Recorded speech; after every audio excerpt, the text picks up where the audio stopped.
Hello and welcome to the Rabyd Atheist. I'm Rabyd, a former pastor turned atheist, now compassionate anti-theist. Welcome to my channel. Feel free to like or dislike the video as you see fit, so feel free to hit those buttons. Feel free to comment below, and I would appreciate it if you would subscribe to the channel and hit your notification bell for more content as it is released. You're also free to share my videos as much as you like, because the purpose of this channel is educational in regards to atheist and deconversion issues, and any issue that's related to those issues. Today I'm giving a little bit of a special bonus video because a day or two ago I watched a video about the Clergy Project, and this person was saying that it's part of some master plan or whatever to promote anti-theism and get rid of the belief in God and so on and so forth. And it's not the first time I've seen something like this. I wish I could say that this was a unique criticism of the Clergy Project, but I've actually seen it several times. So I was going to wait to kind of put this in my deconversion story of how the Clergy Project helped me get to where I am today. But I think the Clergy Project deserves a defense from me. It's a subject that's personal to me, very personal to me, and its benefits to me. So I want to set some records straight. Now, part of the accusation is that the Clergy Project's business is to recruit pastors into atheism. And by so doing, though, is that they will have professional people that can promote anti-theism, and then we're going to create an army of anti-theist propagandists that will somehow persuade people that are in the pew back to atheism or whatever. It's part of the atheist grand agenda where we sit in our cabal and rub our hands evilly and cackle evilly. And I save that for Halloween, which is coming up, and you'll probably see a visit from Darth Rabyd. But my issue with this is there's a very inconvenient truth to those that want to propose this. Several inconvenient truths, but the inconvenient truth is that's just simply not true. Okay, there's no truth to that whatsoever. And I'm going to tell you why that is. Okay, in the 12 years that the Clergy Project has existed, number one, the first thing, 12 years. 12 years is hardly a sufficient enough time for any political movement or religious movement to gain enough traction to really do a whole bunch. Okay, at least not worldwide. It's significant enough to get about I think at the 2021, when the Clergy Project applied to be part of the secular association of some sort. There were several of them. It announced that at that point we had 1,125 members or participants that have gone through the Clergy Project, because it's not really a membership, it's a program that you go through, okay? And it's a program you have to volunteer for. Now, at the time I went through, they had just broken 1,000, okay, and this was a few years ago. So it is not growing very fast. In fact, that's part of the problem with the accusation. If you're going to build this massive movement that's going to be anti-theist and persuade all these people, clergy would be the last people you'd want to go after. It's too small of a demographic. And most clergy, to be blunt, don't pastor large churches anymore. The Joel Osteens of the world are rare, not common. Okay, the most common pastor is a guy who has 20 or 30 people in front of him on a Sunday. If he's, like a more traditional denominational pastor, like a Methodist pastor, might have 2 or 3 of those congregations on a Sunday in order for him to even make a paycheck. My point is this is not really a good group to go after if that's what you're trying to do. But it's also exactly not the way we do business anyway. The Clergy Project is out there. People know about it, thanks to Daniel Dennett, thanks to Richard Dawkins, thanks to Dan Barker, and many, many others who have simply said the Clergy Project exists. If you are having a problem with your faith, if you're now an atheist, a non-believer, and you need help getting out of the pulpit and starting something else, we will help you. Okay, we will help you get through that. That is all it is, and that's all it's ever been. Okay, now of these 1,125 participants, some come from Islam, come from Judaism. There are Jewish rabbis that have gone through it. There are Buddhists that have gone through it, Hindus, several other religions, and about 30 different denominations of Christianity. That's not a really big sample size when you really think about it. And so 1,125 people are going to change the masses and this part of a grand agenda? I don't think so. And it's part and parcel because of how you become a clergy project member. Number one, you have to contact them. They don't contact you. The only thing that you ever hear about the Clergy Project from anybody, including me, is that it exists, and you type in Clergy Project and you contact them and say, I need help. Okay? They don't come to you. They're not sending letters to pastors. I never got a letter as a pastor from the Clergy Project. It's never happened. And if it was ever proposed by the Clergy Project, I would say, no, that's a bad idea. And they would say it's a bad idea. The issue is that when somebody is deconverting and they're coming out of faith, that's a big thing, okay? Well, try being a minister for 20 years, okay, like myself. That's an even bigger thing because that's your vocation. That's the way you look at life, the universe, everything is hinged on that vocation. So when you come out of that, that is a big deal. It's a very big deal. And what most people need is just a helping hand. They don't need a handout. What they need is some guidance as to what to do. Okay, and that's all it is. That's all it's ever been. I had to apply, okay, and then there's an application project. There's a vetting process where people contact you to make sure that you are genuinely no longer a believer in anything. Like, it's not just that you cease to be whatever denomination it was or whatever religion is. You can't believe in anything. If atheism, I know everybody talks about the 32% nones, but atheism is only about 6% of that, people that acknowledge that they're atheists. Can you imagine how small a group in that is that 1,125 people is? Okay, it's not even statistically significant, and it never will be. It's a poor demographic to even go after, okay? This thing literally provides a service for people who are deconverting that are also clergy that have become atheists.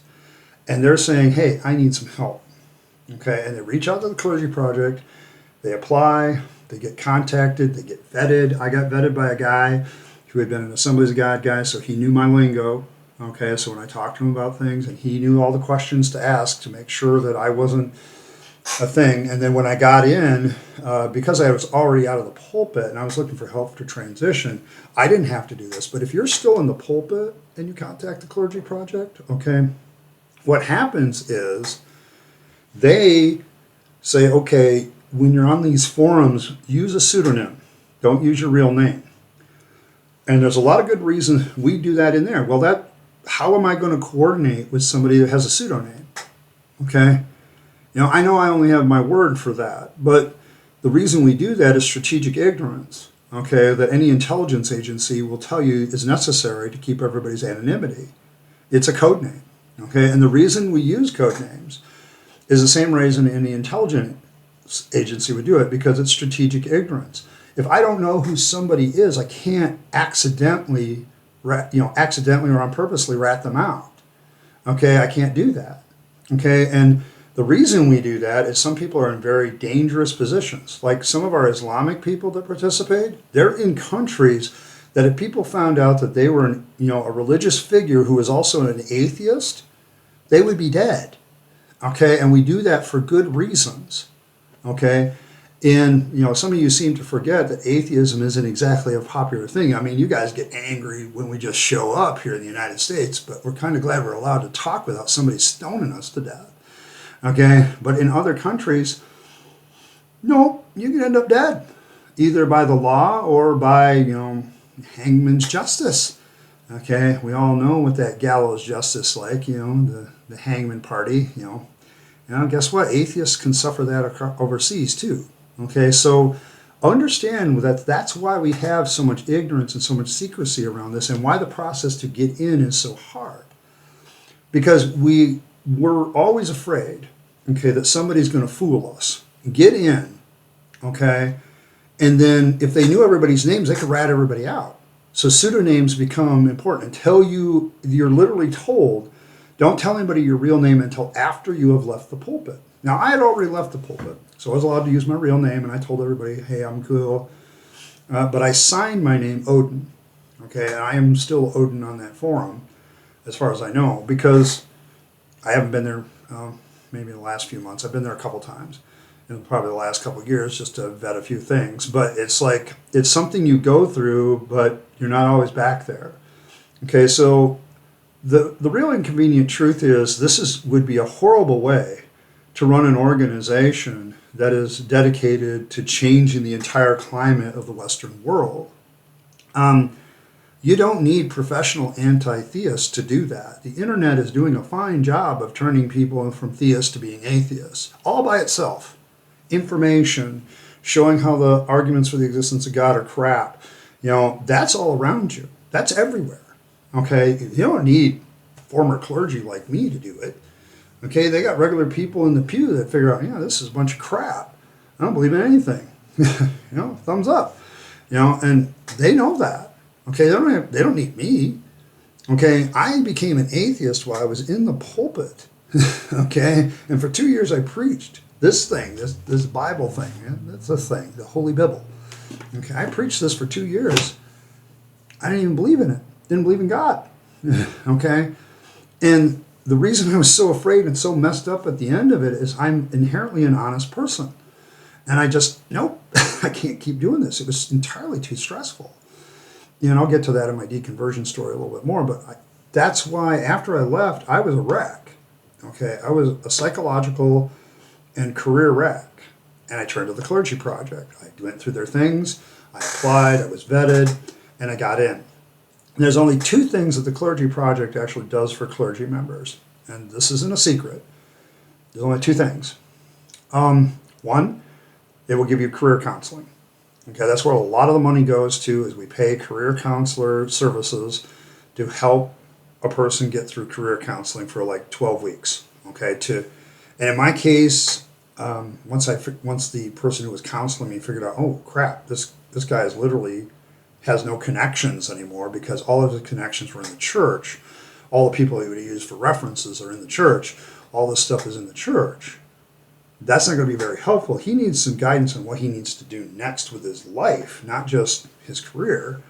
And then I went through designing my your life, came up with a few options, including YouTube, writing, and forming on the old skills and being a teacher.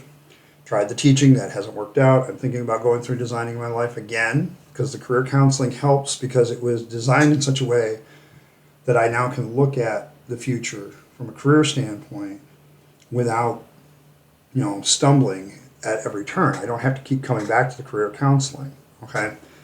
And so I got rid of the teaching because it's not going to work. Not being autistic and not being able to fully understand how to handle that, I'm just not suited for that anymore. Okay, I can public speak, I can write, I can go to the world's largest brick and mortar and stock shelves. I can do those things, okay?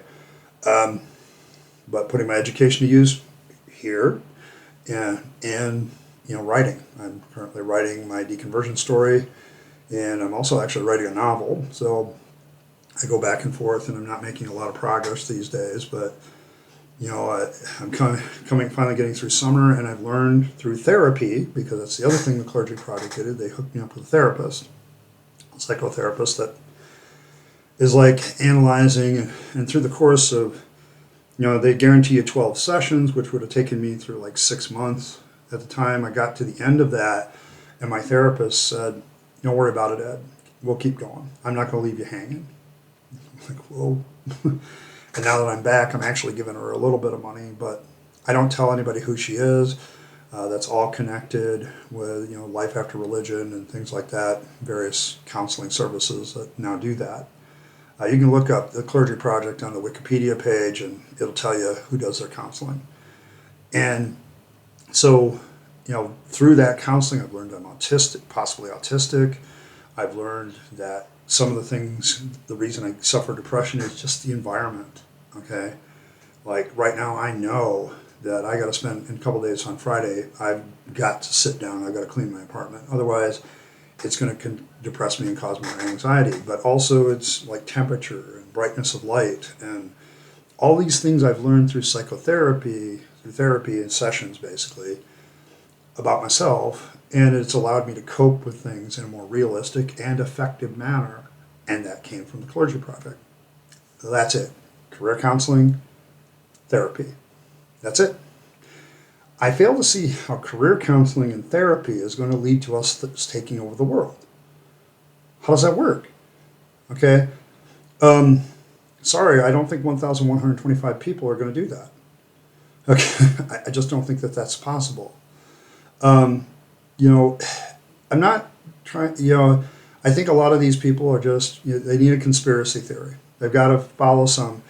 And I guess the question is, given our secrecy and given how, we are a 501c, we are all that stuff, so we have to report our finances, and they do an admirable job of that.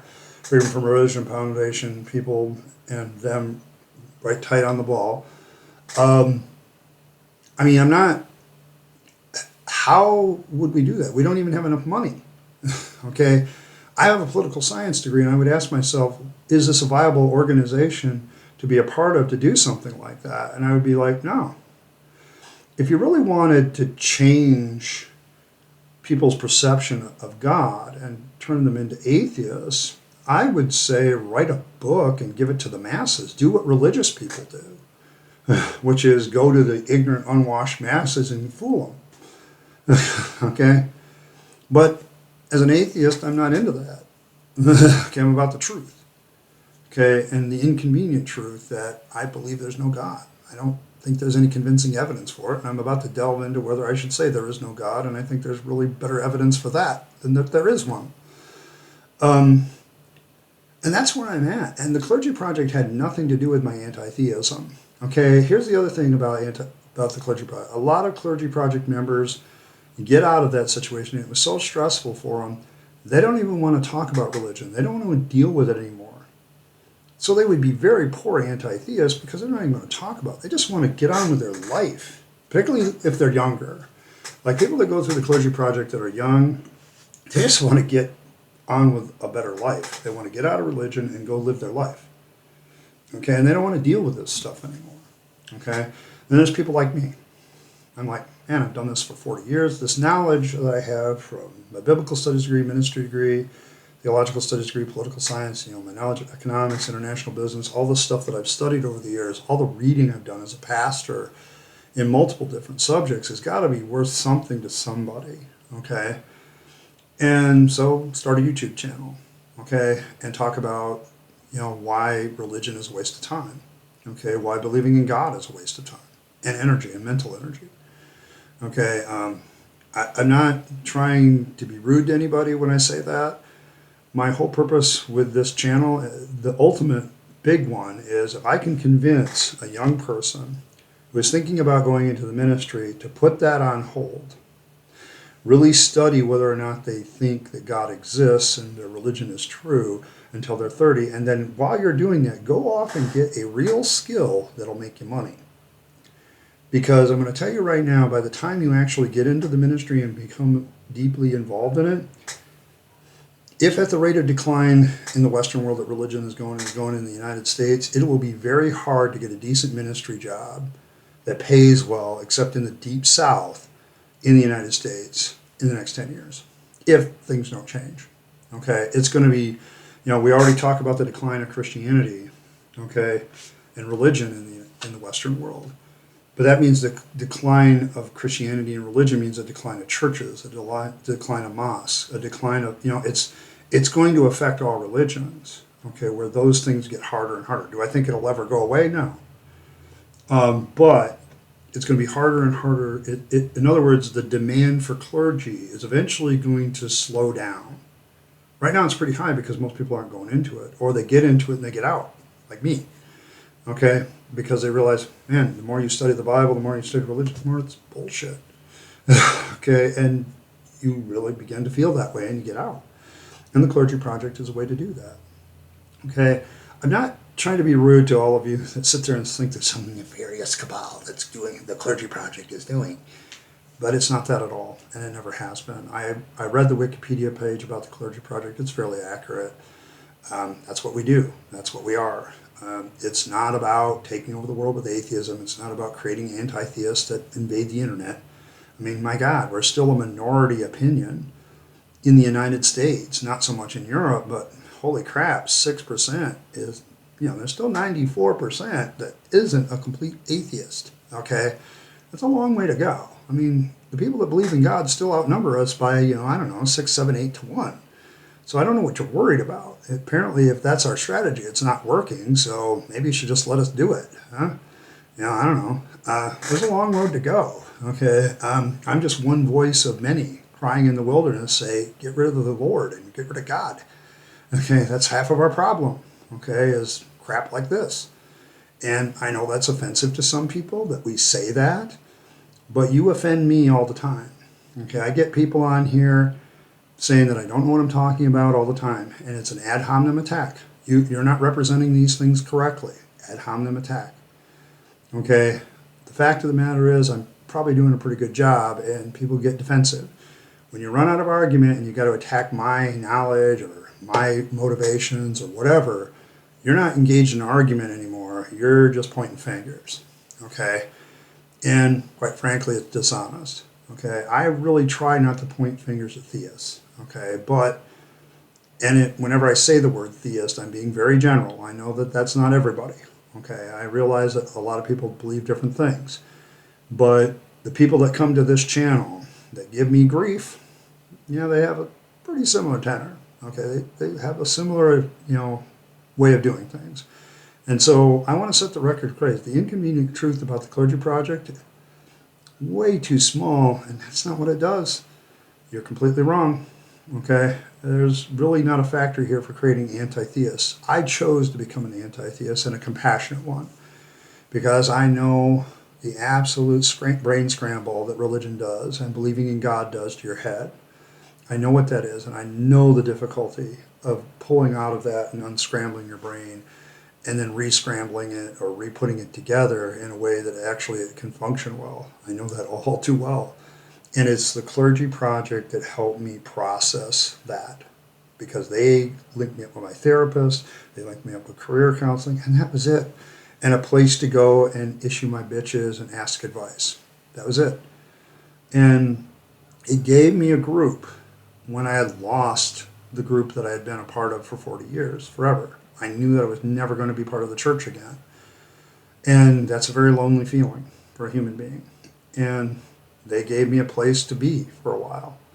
And now I'm on YouTube, and a lot of you guys are my group. I'm still looking for a group that's closer. I'm still looking for a woman in my life. I'm still looking for a lot of things that can support me.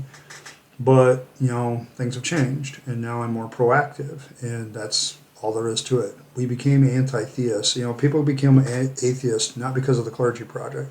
They become atheists because the more they read their holy books, the more they look at the claims of religion and the claim that there is a God, they go, well, what proof is there for that? And they find that there isn't any. And that's what made them become an atheist. I became an atheist long before I became a part of the Clergy Project. And then when I became it, all they really did is help me get out and help me. They didn't really help me get out. They helped me just adapt and recover. And it's been a win-win and help understand my deconversion better and that sort of thing. And that's all it is. That's the inconvenient truth. That's all it is. And if you make it out to be something else, you're engaged in disinformation. You're engaged in making claims that you can't prove. Okay?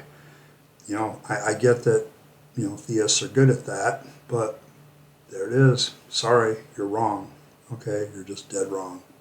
Thanks for stopping by. I appreciate this chance to set the record straight. I've probably taken way too long with this. I could have ended a little bit sooner, but I want everybody to understand what the Clergy Project is, what they do, and anything else that anybody says else outside of that, they're wrong. They're just straight up wrong, and they don't know what they're talking about. Okay? They just don't. So thanks for stopping by. I appreciate every single one of you. Make sure you live your best life. You only get one go around, and then it's over. Make sure you make it a happy one and a productive one. Live your life to the fullest. And, once again, thanks for stopping by. Like, share, subscribe, do the things, and I'll see you next time.